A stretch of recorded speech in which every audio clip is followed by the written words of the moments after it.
Pretty good, hanging in there. Good.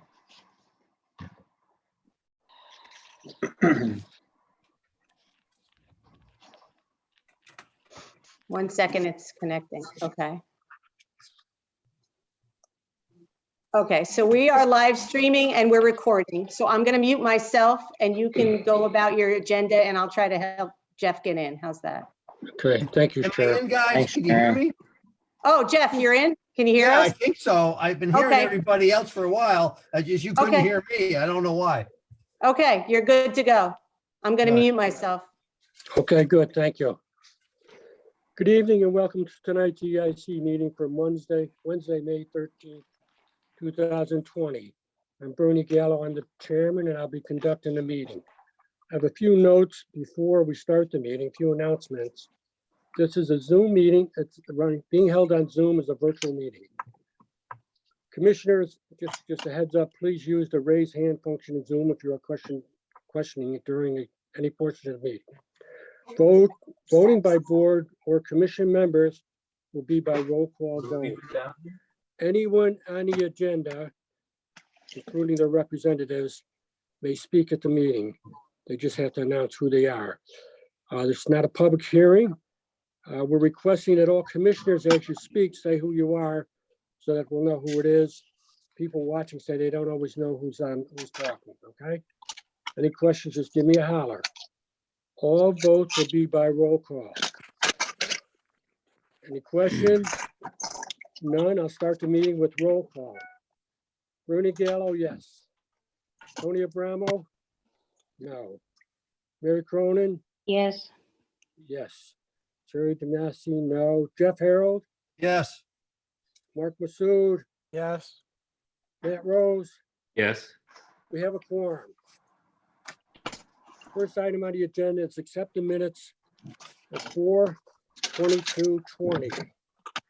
The people that can vote on accepting these are Matt, Mark, Jeff, Mary, everybody that's here. I need a motion to accept the minutes from April 22nd, 2020. So moved. So moved. Jeffrey. Anybody? Motion to accept the minutes. Motion. Go ahead, I'm sorry. Motion made and seconded to accept the minutes. Corrections? Omissions, additions? Finding none, I'll call your name. Bernie Gallo's a yes. Mary Cronin? Yes. Yes. Jeff Yes. Harold? Yes. Mark Massoud? Yes. Matt Rose? Yes. Thank you. Excuse me, First- Mr. Chairman. I could not hear who made any of the motions. So who made the motion to accept? I did. Jeff Harold. Thank you. And second? Who seconded it? I did, Mary. Mark Massoud. Thank you. All set, Mary? Thank you. Yes. First item of the business is regulated activity 1116, Falcon Development Investment, Deer Hill Avenue and George Street. Someone is representing them, I assume? Yes, I am. Okay, Ben, go ahead. Announce yourself, please. Okay, for the record, Benjamin Dodo, licensed. Well, first of all, good evening, Chairman, members of the EIC. Benjamin Dodo, licensed professional engineer with an office at 248 Main Street in Danbury. Here representing the applicant, Falcon Development Investment Company. The project is located at 138 Deer Hill Avenue. They also have a lot on 12 George Street, which runs along Blind Brook. And obviously there's the brook there and there's some associated wetlands. And that's why we're here tonight, because we are proposing some regulated activities. I'm going to try to share my screen.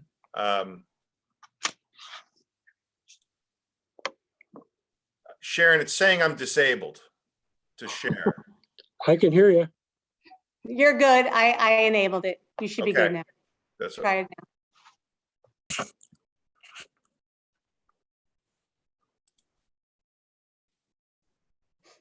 Where are we now? You're good. He's sharing his screen. Okay. Okay, Can everybody see that? Yes. Yes. yes. Okay, great. Thank you. So Hello? Hi, you can't get in? Go, okay, hold on.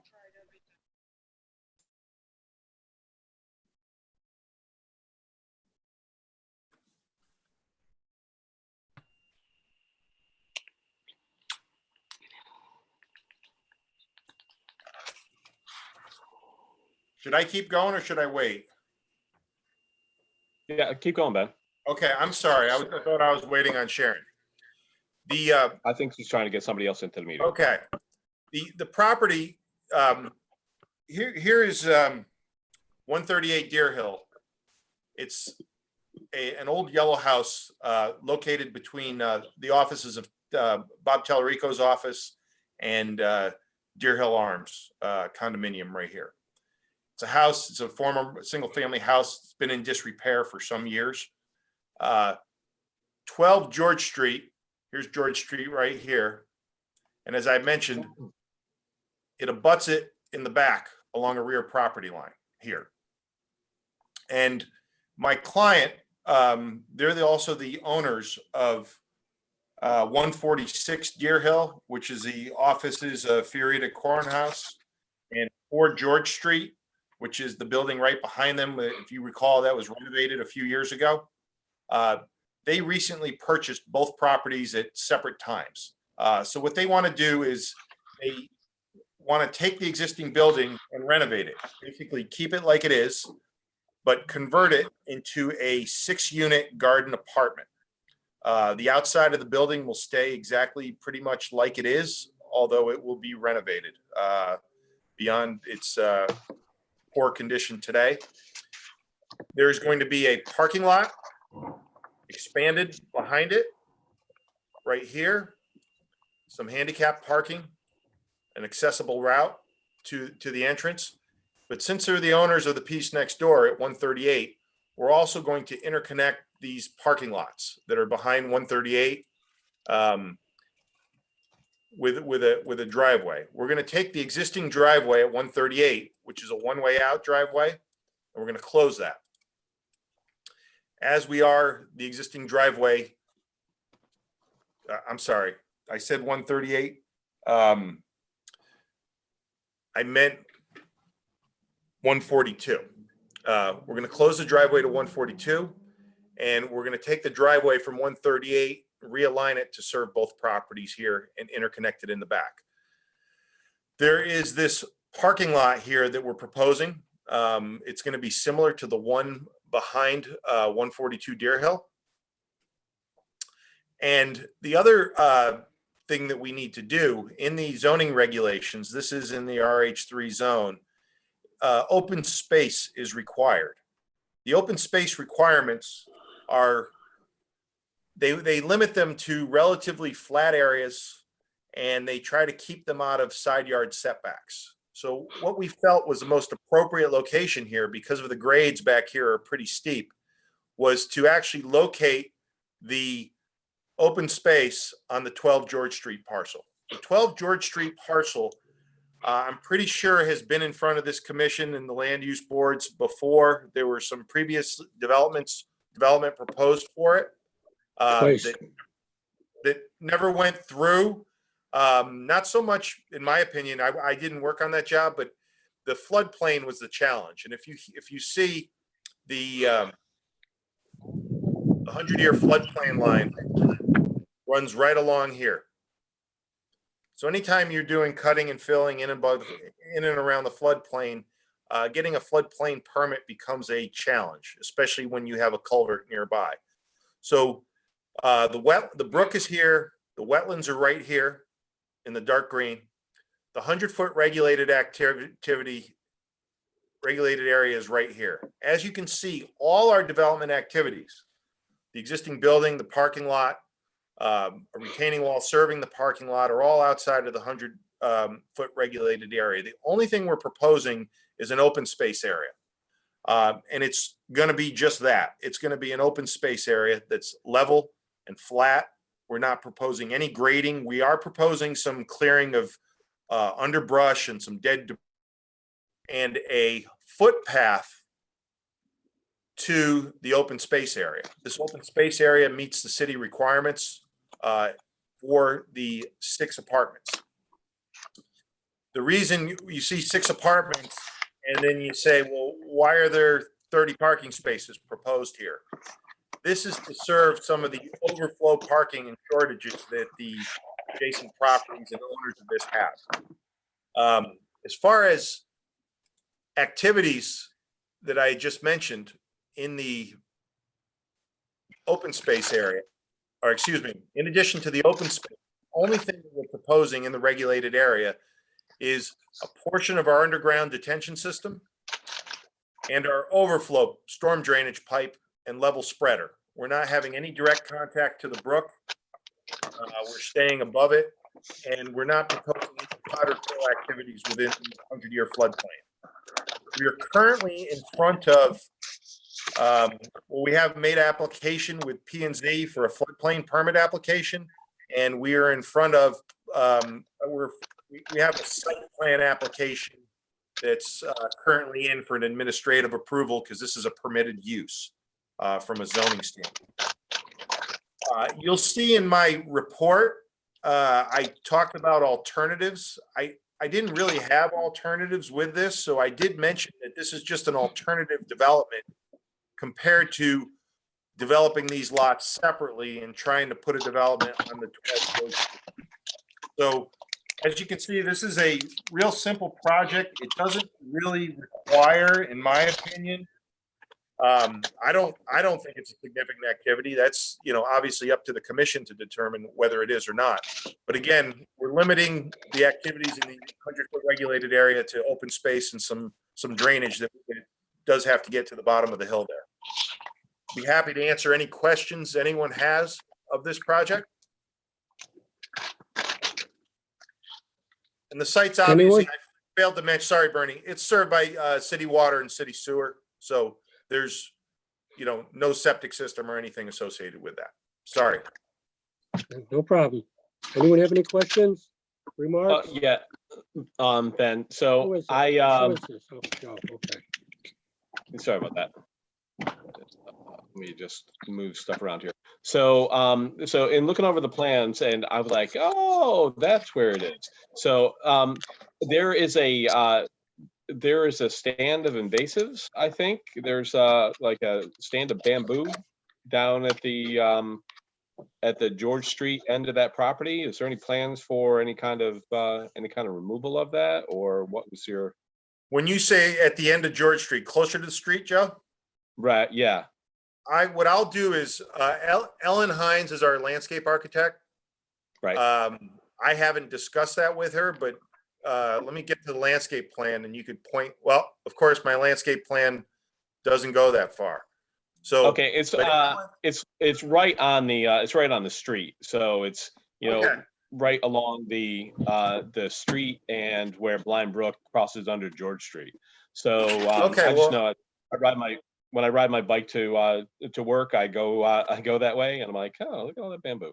So so I know that there is some stuff there. So if we could work that into a plan, that would be that wouldn't be a problem. I wasn't aware of it there, but okay. Well, have your landscape person take a look, and I'm virtually positive that that's where I'm thinking of. no, I'm sure it's there. It's pretty obvious once you see it. I'll go take a look at that, but yeah, getting rid of that. Well, I shouldn't say shouldn't be a problem. We could put a plan together to what she calls to remedy that. Okay, super. Any further remarks? None. I need a motion to table this until May 27th, our next meeting. I'll make a motion to table it until 27 May. Second. Thank you. Second, you have that, Mary? Yeah, I'll second.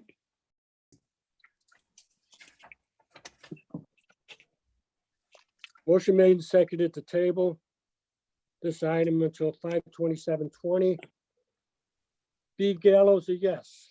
Anthony Abramos not here. Mary Cronin, you're a yes. Jeff Yes. Harold. I'm a Mark yes. Masood, Yes. Matt Rose, Yes. motion carries. Thank you. Okay, he took my sharing down, Sharon. Yes. Yes, I did. Okay, good night, everyone. Have fun. Good night, Good night, Ben. Ben. Good night, Thanks. Ben. Big agenda for EIC lately.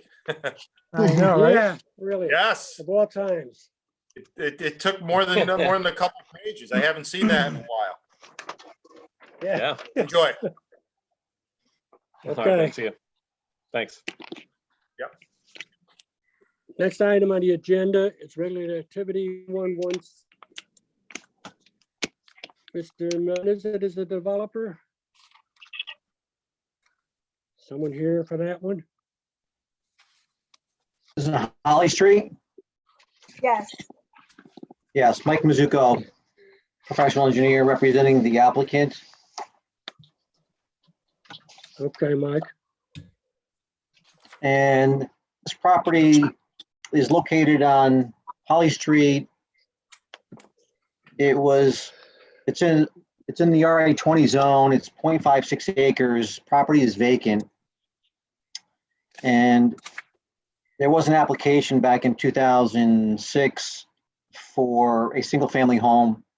The property is served by water and sewer. The application was denied in March of 2007. And when I got involved recently looking at this project, I noticed that the front setbacks were not correctly applied. And I'm gonna share my screen to bring up the map, and I'll explain it a little bit more in detail. It's easier to see it on a map.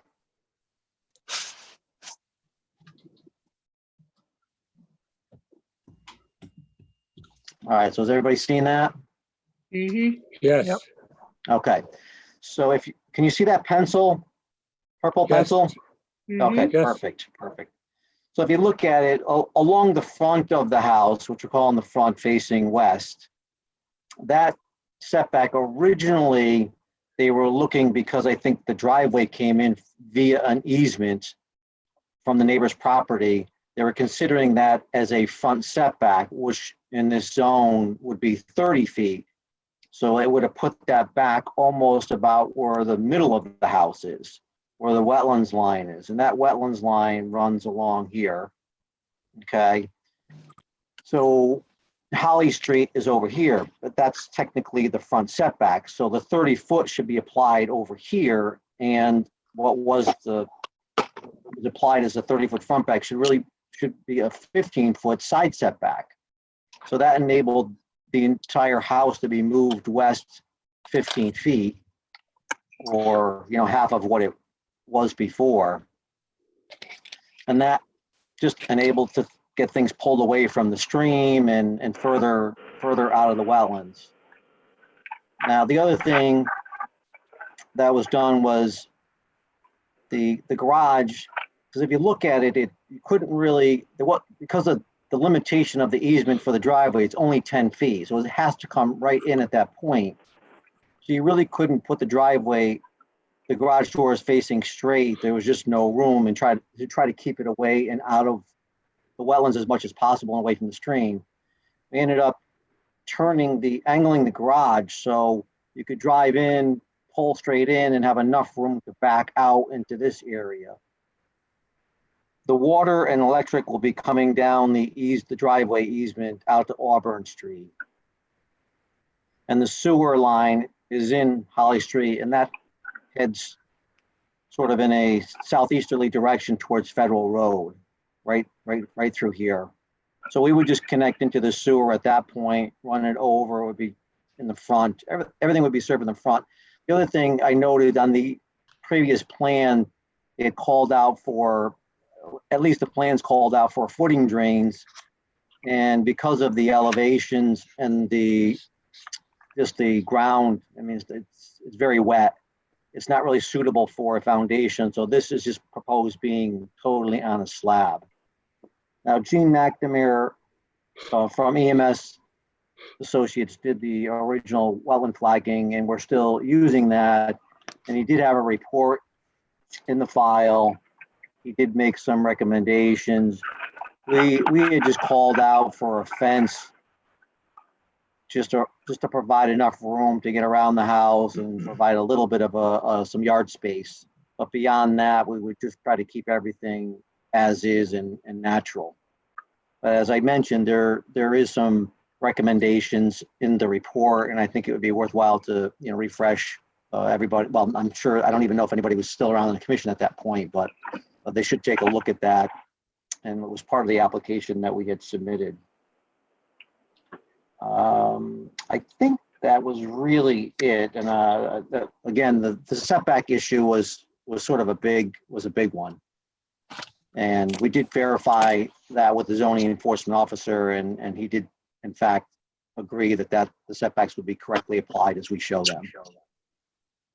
Okay, All right. okay. Any questions from anyone? Oh. Remarks? Joe, you have anything at this point?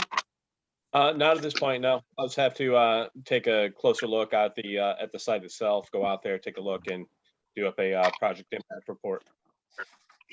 Okay. I need a motion to table this until 5/27/20.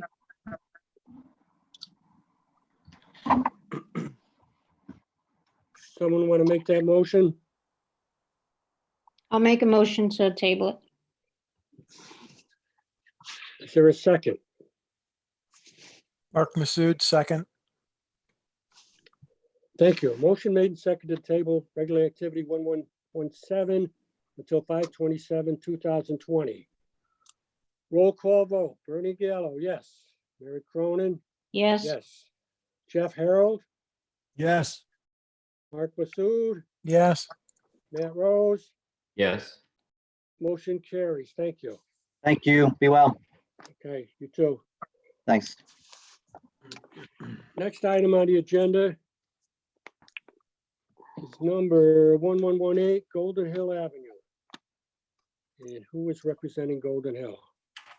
So that would be me, Dinas Okay. Verbekis. Okay, Dinas. I'm Hello, with Dinas. Artel Engineering Group, professional engineer, at 304 Federal Road in Brookfield, Connecticut, here on behalf of the applicant for the proposed site plan modification for Our Lady of Guadalupe Church at 29 Golden Hill Road. The property is about 5.5 acres in size, located on the east side of Golden Hill Road. Is an existing church and rectory, as well as a parking lot for about 125 cars. If I may, I'll go and share my screen with you and help you better view what it is we're proposing to do.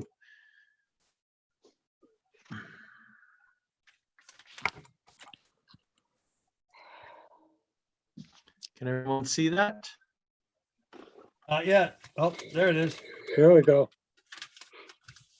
Ta-da. And does my arrow show up?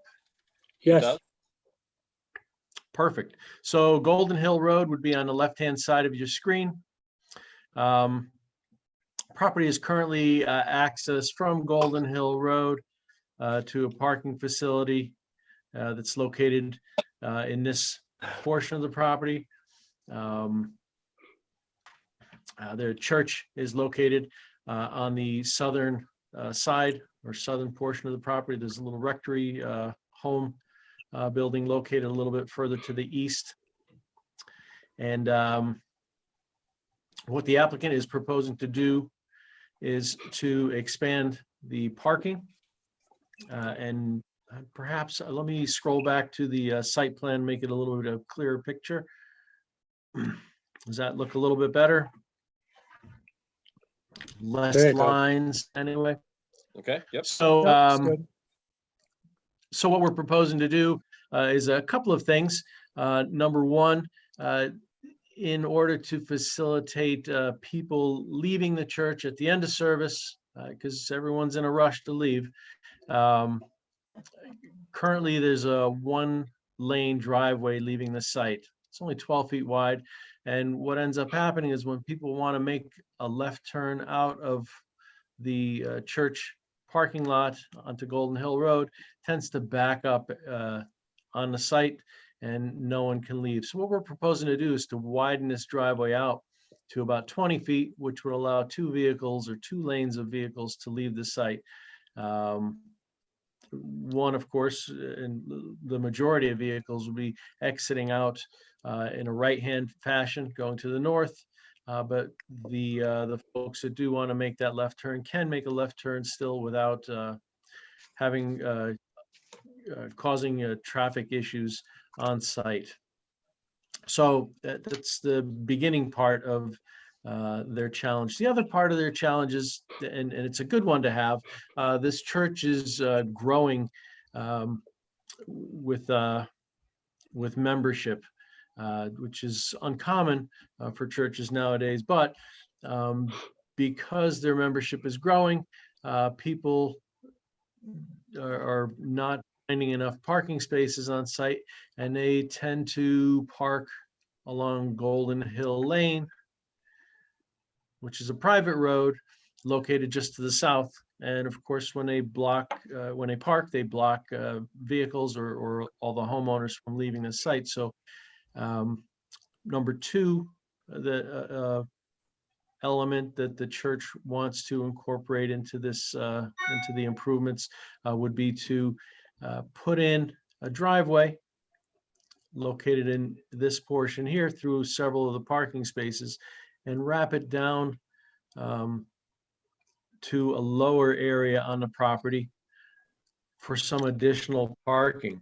So right now they're going from 125 spaces to 167 spaces, which should help eliminate any issues that the Golden Hill Lane property owners are experiencing when the church is in having its services.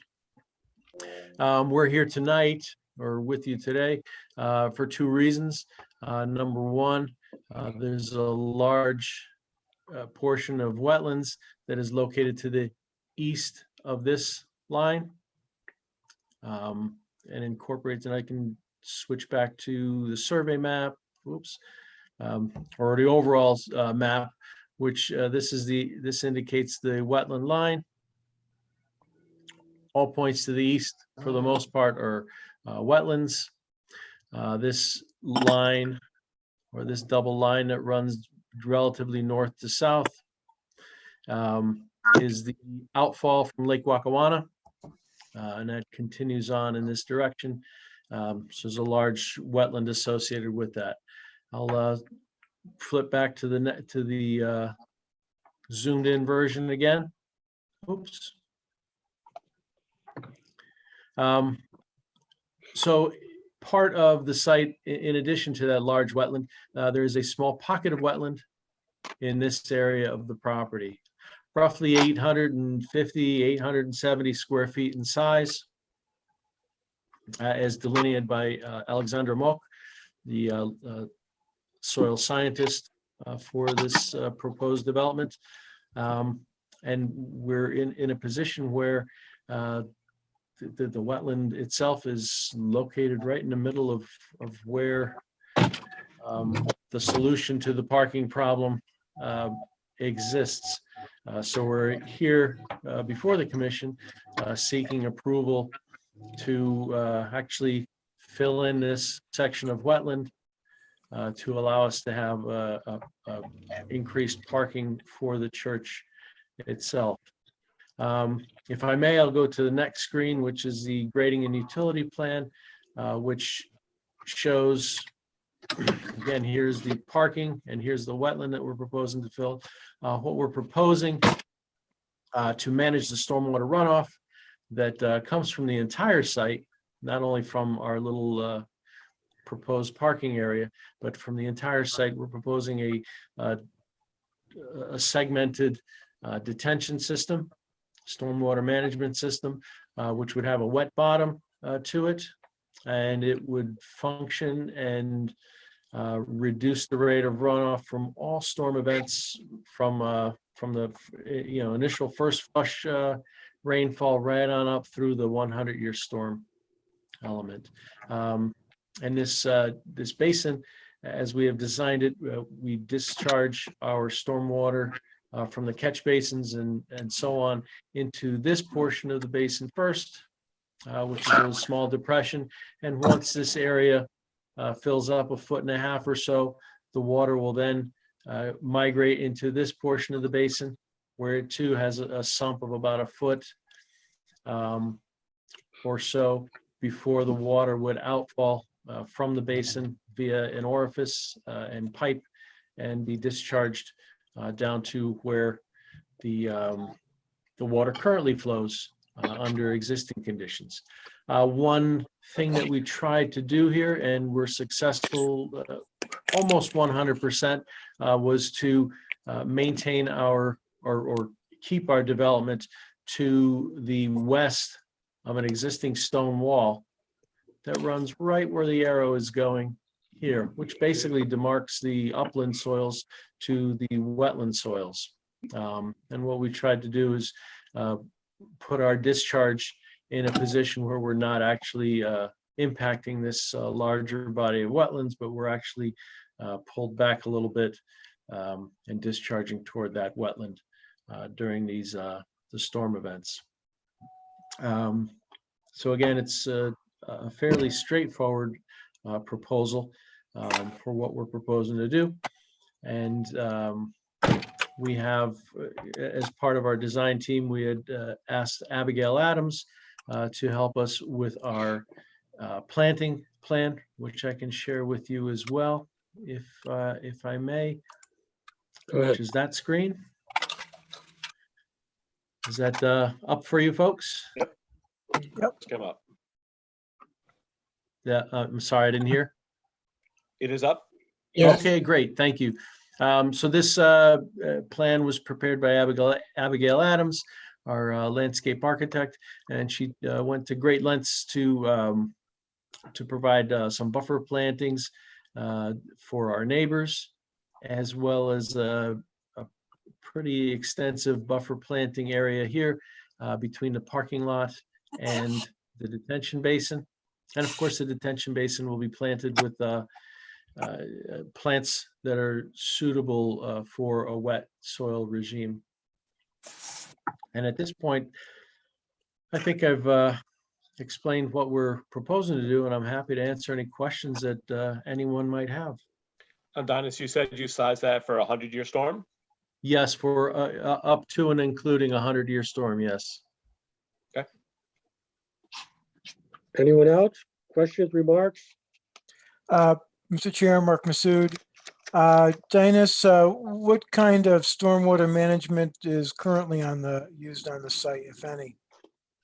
So currently the stormwater management system, if I may, I'll snap back to the survey map. I think that would be best shown. Well, that looks washed out, doesn't it? Yeah. But on the survey map, may I zoom this in a little bit for you? Sure. Is that better? Yeah, a little. I'll zoom in a little bit more. Better still? I feel like an Yep. eye doctor. Good. Yep. Number one or number two? So this represents the church itself. Here is the rectory. And the stormwater management system currently consists of a hollowed out earthen basin, which from my recollection is basically a pipe, everything gets piped in, and then there's a pipe that goes straight out and discharges out in this vicinity here, and the water just flows in this direction.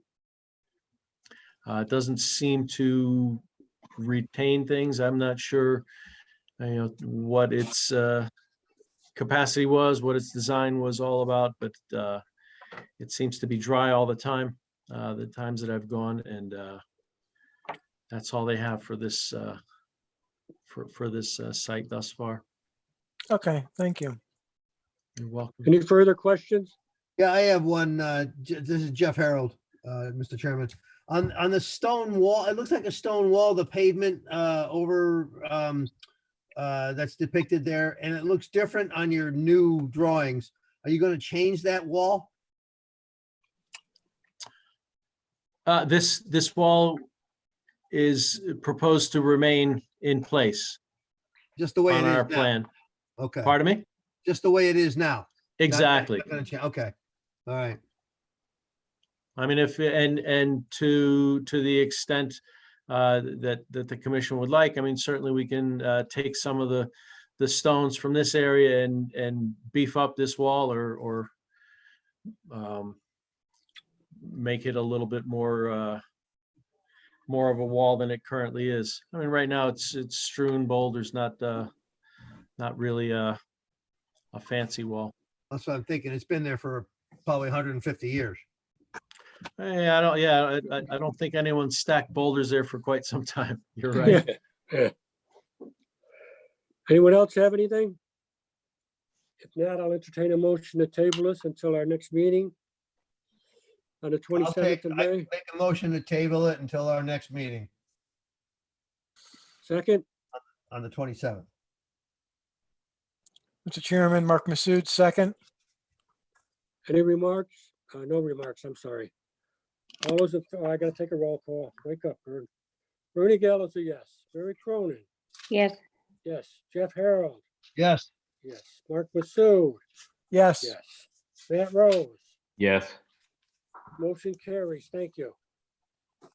Thank you all. Thanks for keeping this rolling while the rest of the world is not. You're welcome. All right, thanks a lot, Dennis. I will Yep, thanks. coordinate with you. I would like to get out to that site and take a look. Okay, I've got my mask and I'm ready. All right, Okay. thanks. We'll see you. Next Good night, item on the- folks. Good night. Next item on the agenda, it's regulated activity 1119, 3 Dana Road. Anyone here for that? Yes, I am Jill Ross, and my brother also is here, Jim Olagino. Okay, We didn't know if we had to speak or not. We have Ralph Gallagher, who developed a septic plan and building plan, which he already submitted. So I believe Mary has that, and I'm not qualified to speak in terms of engineering. I'm a math teacher, but I'm not an engineer, so okay. I'm not sure how I'm supposed to present this. I can just tell you that this, we have the property at 3 Dana Road in Danbury. It's a lot. It's about 0.4 acres. And the house next door, 5 Dana Road, we also own, and that was built in 1957. Actually, it was the first house in the neighborhood. And my father bought the house with the adjacent property, 3 Dana Road, and it has been taxed as a building lot since 1957. So I believe everything is in order except for the wetlands part of that. And the property at 5 Dana Road directly abuts a pond, but the property at 3 Dana Road, which is where we want to build, is basically it's not abutting the pond, it's next to the pond, but it's not adjacent to it, it's not touching it at all. And I'm sure you could see that better than I can with the plans if you have them available. Yes, we have them. We have them. Okay, and Ralph won't be here. Is that it? I don't believe so. He told us that his wife had COVID. Oh, So I don't think okay. she's doing well. I Okay. don't know. My brother has spoken to him directly. I have not. So, All right. Jim, are you It wouldn't- there? Well, it wouldn't hurt for him Mr. to touch- Chairman, James has his hand raised, so I think he wants to say something. Yes, Oh, I don't can you hear me? Can you hear me? yes. Oh, yeah, I just, if you had any questions, no, Jill summarized it. Basically, it was 5 Dana Road, 3 Dana Road. My mother passed away about 1.5 years ago. We're just selling the properties, and it was we're just trying to get the wetlands permit. So when we sell it, it's just, we can tell them it's approved for wetlands permit and to build a house on it versus just an unbuildable lot. So Ralph submitted everything, and I assume he's not going to show up. I guess his family has some corona, but if you have questions, we're here. Ralph might still have to touch base with Joe Mead. I'm not sure what Joe has. for Well, the questions. the application for the wetlands permit had all the plans and stuff. We assumed that you had them. You don't have them do. with you? Oh, We have okay. them. Yeah, if We you have have any questions, yeah, I have them in front of me. Joe, you have any questions? Well, yeah, so my question is where the 100-foot setback is from the wetlands, because I don't see that on the plan that I have. When you say the wet, yeah, and I thought I had them. I don't. I have the survey property. But Ralph told me, and I haven't looked at the plans in a long time. I didn't even check the setbacks, but he said the only thing remaining was the wetlands permit, because the property touches the wetlands. We call it the swamp. But he said the plans were fine. We just needed the wetlands permit. I'm assuming that the setback should be on Ralph's plans, but I can't say because I thought I had them. I have the survey in front of me, not the. I don't have the plans. Yeah, I'm looking at the plan right now, and so I think it's just a matter of determining the setback. And maybe I'm just not seeing it because my eyes are bad. So, Okay. but I can touch base with Ralph on that, and just to make sure. But I thought in my conversation with him, I thought that he said that everything was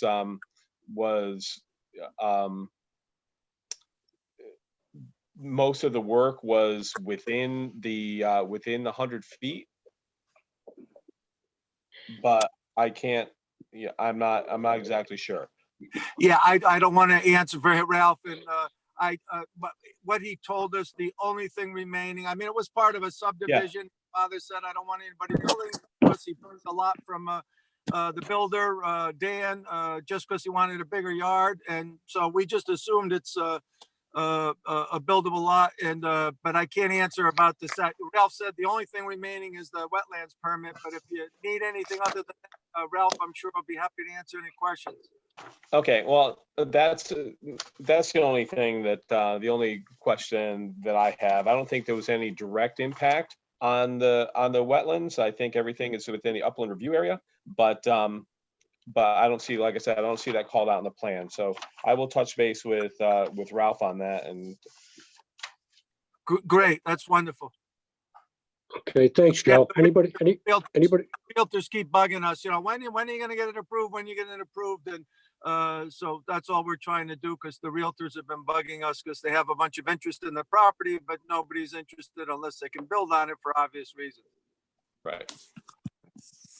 So yeah, if you could call Ralph, that would be great. I'll send him an email in a little while. Just say, do you want me to have him call you? You want to touch base with him? Either way, that's fine. If you're gonna text him, you can have him give me a call. And what is your name? Joe Mead. Joe Mead. I'll have him. I'll send him an email. Tell him to give you a call. Yeah, he's got my number. So. Got it. Okay. All right. Any other remarks on this? No. Joe, you're all set? Yep. Okay, I need a motion to table this until our next regular meeting on 5/27/2020. Mr. Chairman, Mark Masood, I'll make that motion to table to the next meeting. Thank you. Is there a second? I'll second that. Thank you, Mary. All those in favor, vote the usual way. Aye. Oh, I gotta take Aye. a roll call. Sorry. Gallo, yes. Cronin, yes. Yeah. Jeff Harold's a yes. Joe, yes. Mark Masood's a yes. Matt Rose is a yes. Yes, yep. Good job. Thanks, guys. Next item on the agenda, 1120 Old Sherman Turnpike, City of Danbury Bridge and Culvert Repair. Joe and I did an on-site with this. I don't know, is anybody here is going to speak, or are you going to do it, Joe? No, I thought that Antonio had some words. Joe, I'm here. Hopefully everybody can hear me. I'm having a little bit of technical issues, so hopefully you guys can hear me. We hear you, my friend. How are you? Very good. Good to see you all. And thank you for hearing me on this application. I am working with Matt from BL. He is going to start sharing some drawings with you, which I just cannot get up on my screen right now. So Okay. thank goodness for mutual available technology here. So if I can just start with the fact that we recently discovered on the downhill side or the downstream side of this culvert, thank you, Matt, for bringing that picture up. We had an old repair that we've done on this downstream head wall, which you can see are the concrete blocks.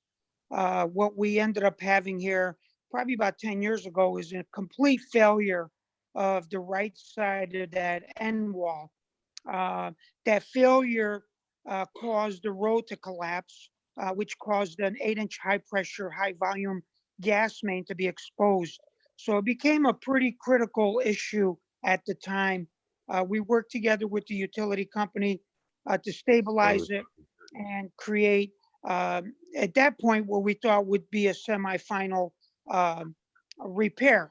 As you can see, when you look at the underneath section of those blocks, there's a 3 to 4 foot void that's actually developed now. And you can see the road is actually starting to deflect, which means that it's in a state of failure. So we have to immediately fix this before we lose the road. The road is a dead end road. It's got heavy commercial industrial traffic. 85% of the traffic on the road is predominantly tractor trailers and trucks. And it gets very narrow where the widening is. So over the last week and a half, we've been working with BL Industry, who we have a long-standing relationship with, to develop a set of drawings, a permit set. And we've been in constant contact with Joe Mead regarding this issue. In addition to keeping an eye on this road every single day to make sure nothing happens. So we have to make some immediate repairs. Basically, the repairs at this point seem to come down to a complete replacement of the end wall, which is the wall that you just saw.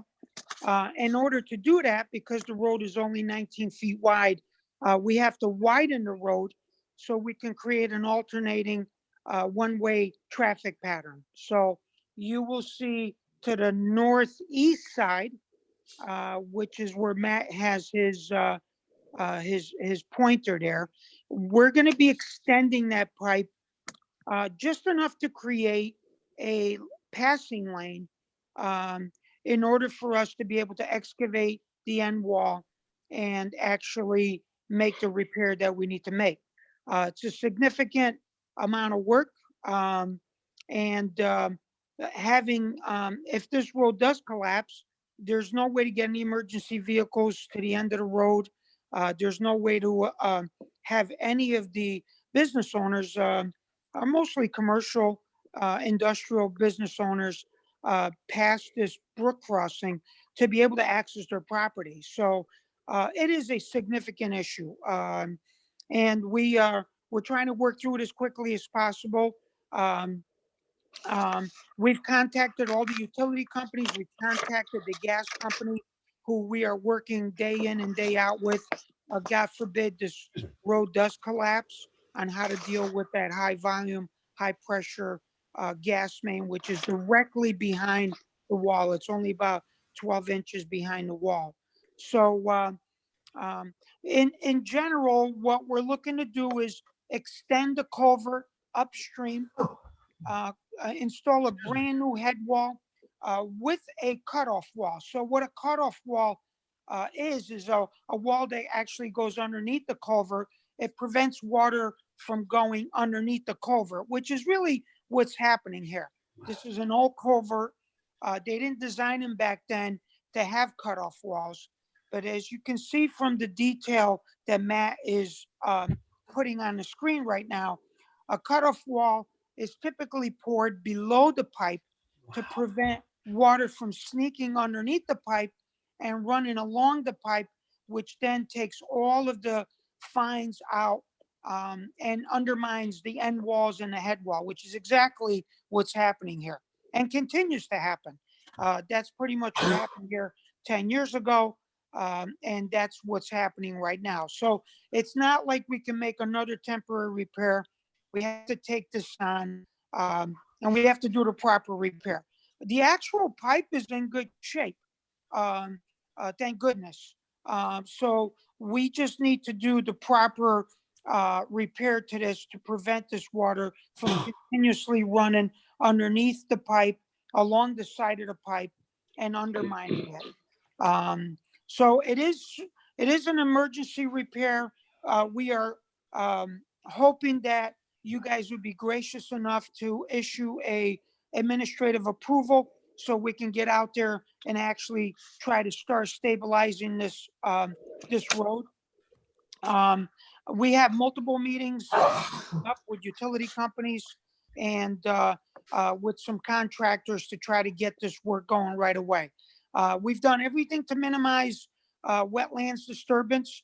Unfortunately, you know, we are working in the brook, so it's almost unavoidable to have some impact.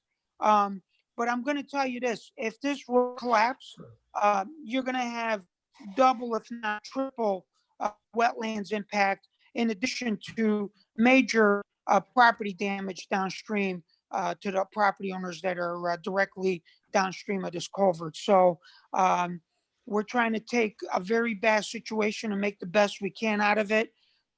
The project will be completely administered by the Public Works Department. My construction administration folks will be on it. We will be working with Joe Mead, just like we've done on several other projects where we've had issues like this. And the end goal is to get the work done, stabilize everything as quickly as we can, and minimize every potential opportunity we can to the disturbance of the wetlands. Yeah, just to add on to that, Antonio, there's a Leahy's has their depot at the end of that road, so they're running tanker trucks in and out of there with propane and also oil. RSA Corporation is a chemical company at the end of the street, and they have access. Sealed Air Corporation as well as what's down on the other property as well. So it is going out there. It was really eye-opening, the situation with those concrete stacked blocks there and how undercut those were. So I think that this is the sooner the better to get this done. Now, Antonio, you had talked about possibly doing like a phase 1, phase 2, an emergency repair, or are you looking to do everything all at once here? So, Joe, what we have done over the last week, only because I became so concerned about the potential road collapse here, and after speaking to Eversource, I don't want to scare anybody, but an 8-inch high pressure, high volume main. That's big. This is huge. We're talking, if that pipe ruptures, we're looking at a catastrophe. So we did go in, we made some temporary repairs just to try to stabilize those blocks while we waited for the actual wetlands meeting, which is tonight's meeting. And yes, we're looking to go in and do the entire project, basically go in, put the extension in on the upstream side to create the alternating one-way lane, and then go in, make the repairs to the downstream side, and ultimately, create a little wider roadway, since we've gone through the process of expanding a culvert and stabilizing everything. And we should never have to go back to this ever again. Right. Anybody have any questions? As I said, Joe and I did on-site, and it really needs a repair, no doubt about it. Mr. Chair, Mark Yes. Masood. Yes. Antonio, hi. This repair does, I'm presuming, does nothing to alleviate that kind of perched pipe that's hanging up in the air on the downstream side. I presume the elevation of the pipe doesn't change at all with this repair. Is that correct? That is correct, but we have actually designed sort of, I don't want to say plunge pool, but we've designed some riprap dissipator to be installed so we don't have that plunge effect coming out of there, which is really kind of scouring the entire outlet as you see it right now. And what Matt is actually showing you and actually has highlighted is that intermediate riprap that we want to install there to never have that issue of scour at the outlet any longer. Right, gotcha, I understand. What's that, Mark? Yeah, Anyone else have any remarks? If not, a motion would be in order to approve this one in administrative approval. I make a motion, we approve this as an administrative approval. I second that motion. Motion made and second to approve this repair with an administrative approval. Any remarks on it? Roll call vote. Bernie Gallo, yes. Barry Cronin, yes. Yes. Jeff Harold, Yes. yes. Mark Masood, yes, Matt Rose. Yes. Motion carries. Thank you. Thank you very much, guys. I really appreciate it. Okay, have it done by Monday? Thank you, Antonio. Thank you. Thanks, guys. Okay. Bye-bye. Thank you. Okay, that takes care of our meeting. The only thing we have left, if anybody wants to do it, is adjournment. so moved. Is there a second? I make Nobody that wants motion. to, I was gonna say, nobody wants to leave? Okay, adjournment, roll call vote. Bernie Gallo, yes. Barry Cronin, yes. Jeff Harold, Yes. Yeah. Mark Masood made the motion. Matt Rose, Yes. thank you. Motion's adjourned. Meeting's adjourned at 8:10. Thank you, everyone. Have a good Thanks, night. guys. Thanks, Have a Bernie. great day.